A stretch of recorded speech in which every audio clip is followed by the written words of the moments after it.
ഏട്ടാ, ഏട്ടൻ ഇനിയും ഏട്ടത്തിയെ ഇങ്ങനെ വിട്ടാൽ പറ്റില്ല. ഏട്ടത്തി ഒറ്റ കാരണമാ ആ സ്ത്രീകരം പിടിച്ച പോലുള്ള പെണ്ണിനെ ബദ്രി കെട്ടിക്കൊണ്ടു വന്നത്. കല്യാണി ദേഷ്യത്തിൽ രാഘവേന്ദ്രനെ നോക്കി പറഞ്ഞു. ഞാൻ പറയുന്നതിനു പണ്ടും അവൾ വില തന്നിട്ടില്ല. അതിൻ്റെ കാരണം ഞാൻ പറയാതെ തന്നെ അറിയാലോ നിങ്ങൾക്ക്. ഏട്ടൻ ആ പെണ്ണിനെ ഒന്ന് കാണണം. നമ്മുടെ കുടുംബത്തിന് ചേരുന്നൊരു പെണ്ണേയല്ല. അവൻ എങ്ങനെ ഇവളെ കെട്ടിക്കൊണ്ടുവരാൻ തോന്നിയെന്ന ഞാൻ ആലോചിക്കുന്നേ. കണ്ടാൽ തന്നെ അറിയാം ലോ ക്ലാസ് കുടുംബത്തിൽ നിന്ന് വരുന്നതെന്ന്. കഴുത്തിൽ ചരടും കെട്ടി മുഷിഞ്ഞ ഡ്രസ്സുമിട്ട് ഇതിനെയൊക്കെ എവിടുന്ന് കൊണ്ടുവരുന്നോ എന്തോ. നീ പറഞ്ഞത് വെച്ച് നോക്കുമ്പോൾ ഞാൻ കാണാതിരിക്കുന്നത് നല്ലത്. ഇല്ലെങ്കിൽ ഞാൻ വല്ലതും പറഞ്ഞു പോകും. എന്തായാലും ഭദ്രയ്ക്ക് അവളെ ഇഷ്ടമല്ല എന്നുള്ളത് ഉറപ്പാ. ഏട്ടത്തിയുടെ നിർബന്ധം കൊണ്ട് മാത്രമാണ് അവൻ അവളെ കെട്ടിയത്. അവളെ കൊണ്ടുവന്നതും താലവും നിലവിളക്കുമായി അവളെ സ്വീകരിക്കാൻ നോക്കി ഏട്ടത്തിയും അമ്മയും കൂടെ. പക്ഷേ അവളതെല്ലാം തട്ടിത്തെറിപ്പിച്ച് ഒറ്റ പോക്കായിരുന്നു അവൻ പോയത്. ഇതുവരെ വന്നിട്ടില്ല. അവൻ അവളെ ഇഷ്ടമല്ലാത്ത സ്ഥിതിക്ക് കാര്യങ്ങൾ എളുപ്പമായില്ലേ. അവൻ അവളെ ഭാര്യയായി അംഗീകരിക്കുന്നതിന് മുന്നേ അവളെ വീട്ടിൽ നിന്ന് പുറത്താക്കണം. ഏട്ടനൊപ്പം ഉണ്ടെങ്കിൽ ഞാനും എൻ്റെ വിജയേട്ടനും എന്തിനും ഏതിനും ഒപ്പമുണ്ടാകും. അങ്ങനെ ഇപ്പോൾ നമ്മുടെ കഞ്ഞിയിലെ പാറ്റയായി അവൾ ഇവിടെ സുഖിച്ച് ജീവിക്കണ്ട. ബദ്രി രാത്രിയിൽ അല്പം ലേറ്റായാണ് വന്നത്. സമയം 12 മണി കഴിഞ്ഞിരുന്നു. നന്നായി കുടിച്ചിട്ടുള്ള വരവായിരുന്നു. പക്ഷെ അതൊന്നും അവൻ്റെ രോമത്തിൽ പോലും ഏറ്റ ലക്ഷണവുമില്ല. സ്മെല്ലുണ്ടെന്നല്ലാതെ അവൻ്റെ നടത്തത്തിലോ സംസാരത്തിലോ കുടിച്ചു എന്ന് തോന്നില്ല. അവൻ വരുമ്പോൾ ജോലിക്കാരി ശാരദയാണ് വാതിൽ തുറന്നു കൊടുത്തത്. അമ്മയും മുത്തശ്ശനും മുത്തശ്ശിയുമൊക്കെ എന്തേ? അവരൊക്കെ കുറച്ചു മുന്നേ ഉറങ്ങി. കുഞ്ഞിനെ കുറേ നേരം നോക്കിയിരുന്നു.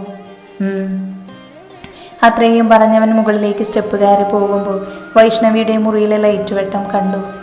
ഇവൾ ഇത്ര നേരമായിട്ടും ഉറങ്ങിയില്ലേ? അത്രയും പറഞ്ഞ് വൈഷ്ണവിൻ്റെ മുറിയിലെ ഡോർ അകത്തെ തുറന്നതും കണ്ടു. ബെഡിൽ സുഖമായി കിടന്നുറങ്ങുന്ന തൻ്റെ കുഞ്ഞു പെങ്ങളെ. അവൻ അവൾക്കടുത്തേക്ക് വന്നു. അവളുടെ നെറ്റിയിൽ വാത്സല്യത്തോടെ ചുണ്ടുകൾ ചേർത്ത ശേഷം നന്നായി പുതപ്പിച്ചിട്ട് തിരിഞ്ഞു നിന്ന് ലൈറ്റ് ഓഫ് ചെയ്യാനാഞ്ഞതും കണ്ടു ബാത്റൂമിൽ നിന്നും ഇറങ്ങി വരുന്ന രുദ്രയെ. ഓ, മഹാറാണി ഇവിടെ ഉണ്ടായിരുന്നു. രുദ്ര ഒന്നും മിണ്ടാതെ മൗനമായി നിന്നു. ഇവിടെ ഉള്ളവരെ എല്ലാം കയ്യിലാക്കി അധിക നാൾ ഇവിടെ സുഖിച്ച് ജീവിക്കാമെന്ന് വല്ല മോഹം ഉണ്ടെങ്കിൽ അതങ്ങ് മനസ്സിൽ വെച്ചിരുന്നാൽ മതി. ഈ വീട് കണ്ട് മഞ്ഞളിച്ച് പോയിട്ടുണ്ടാവും. അതെങ്ങനെ അഷ്ടിക്ക് വകയില്ലാതെ നിന്നെ പോലുള്ള ഒരുത്തിക്ക് ഇതുപോലൊരു വീട്ടിൽ താമസിക്കാൻ കഴിയുക എന്ന് പറയുമ്പോൾ സ്വർഗം കിട്ടിയ പോലെയല്ലേ? എന്നാൽ ഇത് സ്വർഗമല്ല, നരകമാ. ഈ വീട്ടിൽ താമസിക്കുന്ന ദിവസം വരെ നിനക്ക് നരകം മാത്രമായിരിക്കും. അതുകൊണ്ട് ആവശ്യമില്ലാതെ ഇവിടെയുള്ള ആരുമായും അടുക്കാൻ നിൽക്കണ്ട. അതെനിക്കിഷ്ടമല്ല. നീ ഇവിടെ വന്നത് മുതൽ തന്നെ പോകാനുള്ളവള. അതോർത്താ നിനക്ക് നല്ലത്. ഇല്ലെങ്കിൽ അറിയാലോ എന്നെ നിനക്ക്. അത്രയും പറഞ്ഞ് അവളെ കടുപ്പിച്ച് നോക്കിയിട്ട് ബദ്രി പോകുമ്പോൾ രുദ്ര വേഗം ഡോർ ലോക്കാക്കി അതിലേക്ക് ചാരി നിന്ന് പൊട്ടിക്കരഞ്ഞു. പിന്നെ എന്തോർത്ത പോലെ ലൈറ്റ് ഓഫാക്കി. വൈശാലിയുടെ അടുത്ത് വന്ന് കിടക്കുമ്പോഴും അവളുടെ കണ്ണുകൾ എന്തിനെന്നില്ലാതെ നിറഞ്ഞു തുളുമ്പിക്കൊണ്ടേ തന്നെയിരുന്നു. രാവിലെ ബദ്രിയോട് അമ്പലത്തിൽ പോകുന്ന കാര്യം പറഞ്ഞതും അവൻ ഒരുപാട് എതിർത്തു. അവസാനം വിജയലക്ഷ്മി അവനെ വീഴ്ത്താൻ കരച്ചിൽ തന്നെ പ്രയോഗിച്ചു. അവസാനം അവന് നിവൃത്തിയില്ലാതെ സമ്മതിക്കേണ്ടി വന്നു. രാഘവേന്ദ്രയും കല്യാണിയും എന്തേലും ഉടന്തൻ കാര്യങ്ങൾ പറഞ്ഞു വരുന്നതിന് മുന്നേ തന്നെ ബദ്രിയും രുദ്രയെയും കൊണ്ട് അവൾ അമ്പലത്തിലേക്ക് പോയിരുന്നു. ബദ്രി വൈശാലിയെയും കൂട്ടി കാറിന് മുന്നിൽ പോകുമ്പോൾ രുദ്രയെയും കൂട്ടി വിജിത്തിൻ്റെ ഒപ്പം കാറിൽ വിജയലക്ഷ്മിയും പോയിരുന്നു. ബദ്രി കണ്ണുകൾ അടച്ച് തൊഴുതു നിൽക്കുമ്പോൾ അടുത്താരുടെയോ സാമീപ്യം അറിഞ്ഞ് കണ്ണുകൾ തുറന്നു നോക്കുമ്പോൾ അരികിൽ രുദ്ര. ബ്ലൂവും ഡാർക്കും റോസും കോമ്പിനേഷൻ വരുന്ന ഒരു സിമ്പിൾ സാരിയായിരുന്നു വേഷം. കഴുത്തിൽ ഇന്നലെ അവൻ കെട്ടാൻ പറഞ്ഞ താലിയില്ലായിരുന്നു. മറിച്ച് എപ്പോഴും അവളുടെ കഴുത്തിലുള്ള കറുത്ത ചരടിൽ കോർത്ത രുദ്രാക്ഷവും ഒരു കുഞ്ഞി കല്ല് വെച്ച ഗോൾഡൻ മാലയുമുണ്ട്. തലയിലാണെങ്കിൽ കനകാംബരവും മുല്ലയും ചേർന്ന് കെട്ടിയ പൂമാല ചൂടിയിട്ടുണ്ട്. നെറ്റിയിൽ ഒരു കുഞ്ഞു പൊട്ടും കാതിലൊരു ഗോൾഡൻ ജിമിക്കിയുമല്ലാതെ മറ്റു അലങ്കാരങ്ങളൊന്നും തന്നെ ഇല്ലായിരുന്നു. രുദ്രയെ അവൻ്റെ അടുത്ത് കണ്ടതും ദേഷ്യത്തിൽ തിരിഞ്ഞു പോകാൻ തുടങ്ങിയതും തിരുമേനി വിളിച്ചു. അവൻ നോക്കുമ്പോൾ തനിക്ക് മുൻപിലേക്ക് നീട്ടിപ്പിടിച്ച താലിയുമായി നിൽക്കുന്ന പൂജാരി. അവൻ അയാളെ തന്നെ എന്തെന്നുള്ള രീതിയിൽ നോക്കി നിന്നതും പറഞ്ഞു, ഈ താലി വാങ്ങിയ കുട്ടിയുടെ കഴുത്തിൽ കെട്ടിക്കോളൂ. അവൻ അയാളെയും താലിയെയും മാറി മാറി നോക്കിയ ശേഷം ദേഷ്യത്തിൽ രുദ്രയെ നോക്കി. ഓ, അപ്പോൾ ഇത് നിന്റെ അടിയായിരുന്നു അല്ലേ? ഞാൻ നിന്നെ ശരിക്കും കെട്ടിൽ നിന്ന് മനസ്സിലായിക്കൊണ്ടാവാമല്ലേ? ബദ്രി, വിജയലക്ഷ്മി പിന്നിൽ നിന്നും വിളിച്ചു. മോളിതൊന്നും അറിഞ്ഞിട്ടില്ല. ഇതെൻ്റെ തീരുമാനമാണ്. നിന്റെ വിവാഹം ഇവിടെ വെച്ച് നടക്കണമെന്നായിരുന്നു എൻ്റെ ആഗ്രഹം. അതുകൊണ്ട് ഈ നിമിഷം ആ താലി വാങ്ങി നീ മോളുടെ കഴുത്തിൽ കെട്ടണം.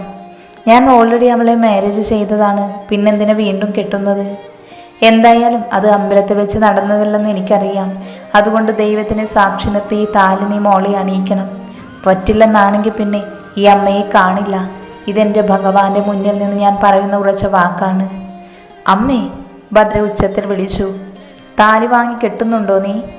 ഭദ്ര ഒന്നും പറയാതെ ദേഷ്യത്തിൽ ആ താലി വാങ്ങി അവളുടെ കഴുത്തിൽ കെട്ടുമ്പോൾ എന്നും ഈ താലി ആ മാറിലണിയാൻ കഴിയണമെന്ന പ്രാർത്ഥനയായിരുന്നു അവളിൽ നിറഞ്ഞതെങ്കിൽ അധിക നാൾ ഈ താലി അവളെ അണിയിക്കാൻ സമ്മതിക്കില്ലെന്ന് മനസ്സിൽ പറഞ്ഞുകൊണ്ട് ആ താലി കെട്ടിയ ശേഷം അവളുടെ സീമന്തരേഖയിൽ കുങ്കുമം ദേഷ്യത്തിൽ നീട്ടി വരച്ചു അവൻ.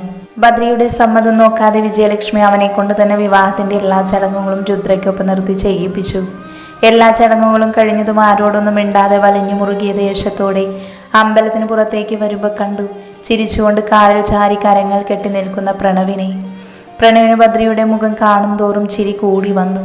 അവൻ മെല്ലെ ഭദ്രയുടെ അടുത്തേക്ക് നടന്നു വന്നുകൊണ്ട് പറഞ്ഞു, അല്ലടാ, നിന്റെ പുതുമണവാട്ടി എൻ്റെ പെങ്ങൾ എവിടെടാ? പ്രണവത് ചോദിച്ചത് മാത്രമേ അവന് ഓർമ്മയുണ്ടായിരുന്നുള്ളൂ. അതിനു മുന്നേ തന്നെ ഭദ്ര അവൻ്റെ കോളറിൽ പിടിച്ച് കാറിലേക്ക് ചേർത്ത് നിർത്തിക്കൊണ്ട് പറഞ്ഞു, അപ്പോൾ നിന്റെ ഐഡിയ ആയിരുന്നു അല്ലേടാ പുന്നാര മോനെ ഈ കല്യാണം? അതിന് ചിരിയോടെ കൂടെ തന്നെ പ്രണവ് തലയാട്ടി. ഭദ്ര ദേഷ്യത്തിൽ അവനിൽ നിന്നും കരങ്ങൾ പിൻവലിച്ചുകൊണ്ട് പറഞ്ഞു, നിനക്കെന്നല്ല ആർക്കെങ്കിലും ഞാൻ അവളെ എൻ്റെ ഭാര്യയായി വാഴിക്കുമെന്ന് വല്ല വിചാരവും ഉണ്ടെങ്കിൽ അതങ്ങ് മാറ്റിയേക്ക്. ഞാനായി കൊണ്ടുവന്നവളെ ഞാനായി തന്നെ പുറത്താക്കിയിരിക്കും. നിനക്ക് തോന്നുമ്പോൾ എടുത്ത് പുറത്ത് കളയാൻ അവൾ പട്ടിയോ പൂച്ചയോ ഒന്നും അല്ല.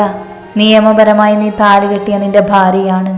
ഇന്ന് മറ്റാരേക്കാളും നിന്നിൽ അവകാശമുള്ളവൾ. അതിന് ഭദ്രി ഒന്ന് പുച്ഛിച്ച് ചിരിച്ചു. എന്നിൽ എന്തെങ്കിലും അവകാശമുണ്ടെങ്കിൽ അതെനിക്ക് പ്രിയപ്പെട്ടവർക്ക് മാത്രമാണ്, അല്ലാതെ എവിടെ നിന്ന് വലിഞ്ഞു കയറി വന്നവൾക്കല്ല.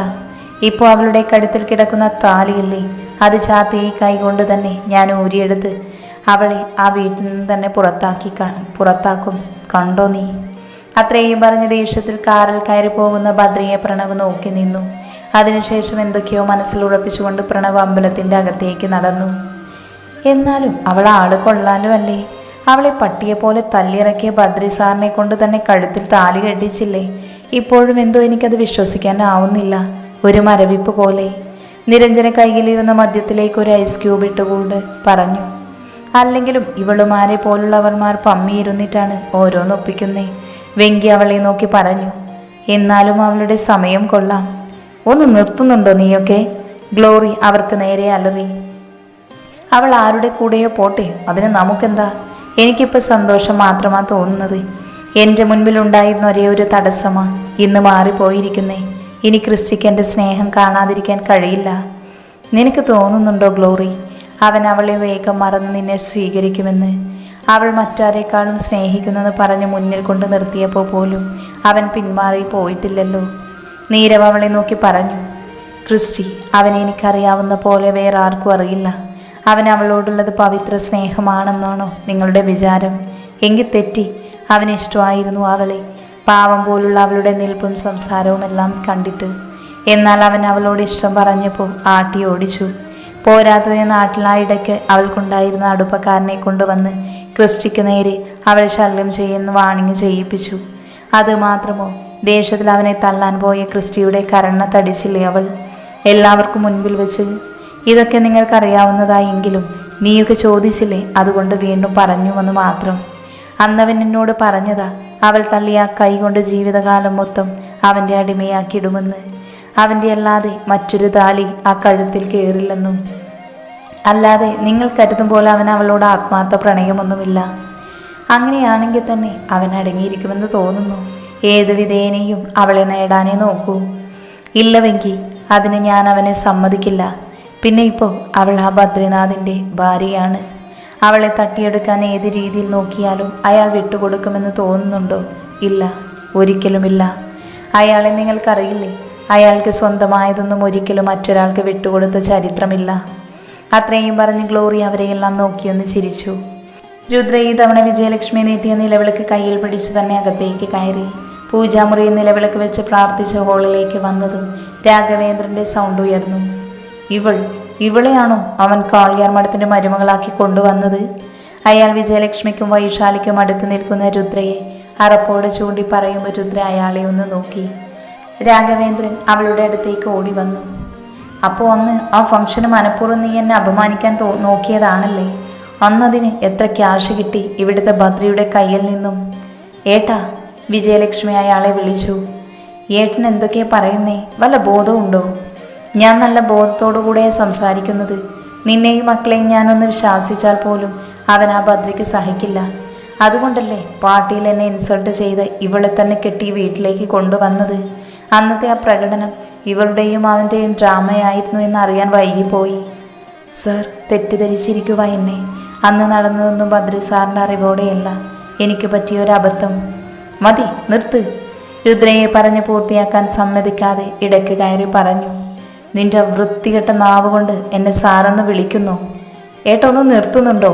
എന്തിനിങ്ങനെ ഇല്ലാത്ത കാര്യങ്ങൾ ഓരോന്ന് പറയുന്നത്? ഒന്നുമില്ലെങ്കിലും ഇവളിപ്പോൾ ബദ്രിയുടെ ഭാര്യയാണ്, അത് ഓർമ്മ വേണം. ബദ്രിയുടെ ഭാര്യ? ഇവൾ ശരിക്കും ഇവളുടെ മുഖം നേരെ കണ്ടിട്ടാണോ അവൻ ഇവളെ കെട്ടിയത്? കണ്ടാൽ തന്നെ അറപ്പ് തോന്നുന്ന മുഖവും രൂപവുമുള്ള ഇവളെയാണോ കാളിയാർ മഠത്തിൻ്റെ മരുമകളെന്ന് പറഞ്ഞത്? ഇവളുടെ കുലം ജാതി ഏതെങ്കിലും അറിയുമോ നിങ്ങളിൽ ആർക്കെങ്കിലും? ഇല്ലെങ്കിൽ ഇവളുടെ അച്ഛൻ, അമ്മ, ബന്ധുക്കൾ, അവരെ ആരെങ്കിലും? ഇല്ല, ആർക്കും അറിയില്ല.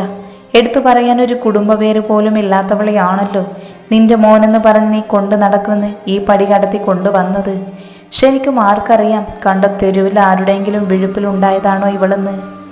രുദ്രയുടെ മുഖത്ത് നോക്കി അറപ്പോടെ അയാൾ പറഞ്ഞതും അവളുടെ കണ്ണിൽ നിന്ന് ചുടുരക്തം പോലെ കണ്ണുനീർ ഒലിച്ചു. കാലും കൈയും തളരും പോലെ തോന്നി.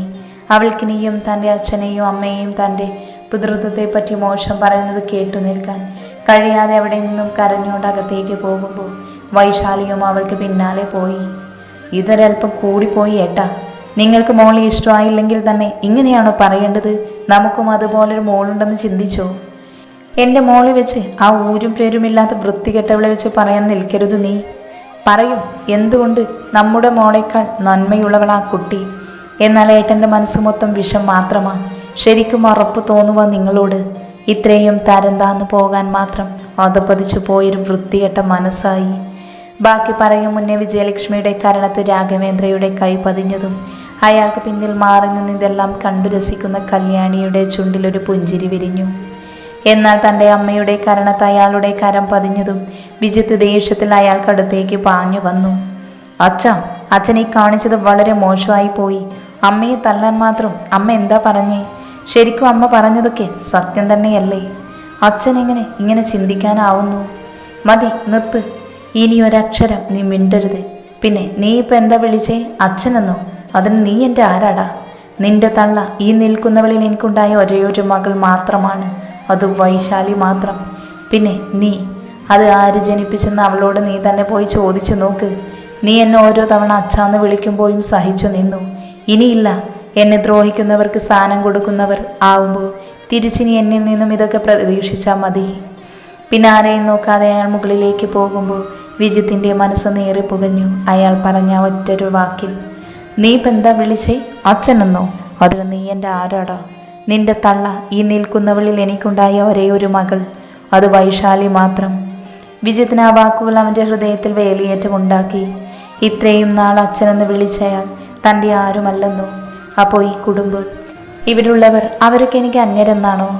മോനെ, നിറകണ്ണുകളോടെ വിജയലക്ഷ്മി വിജയത്തിനെ നോക്കി വിളിച്ചതും അവൻ അവരെ നോക്കാതെ കാറ്റുപോലെ പുറത്തേക്ക് പാഞ്ഞു.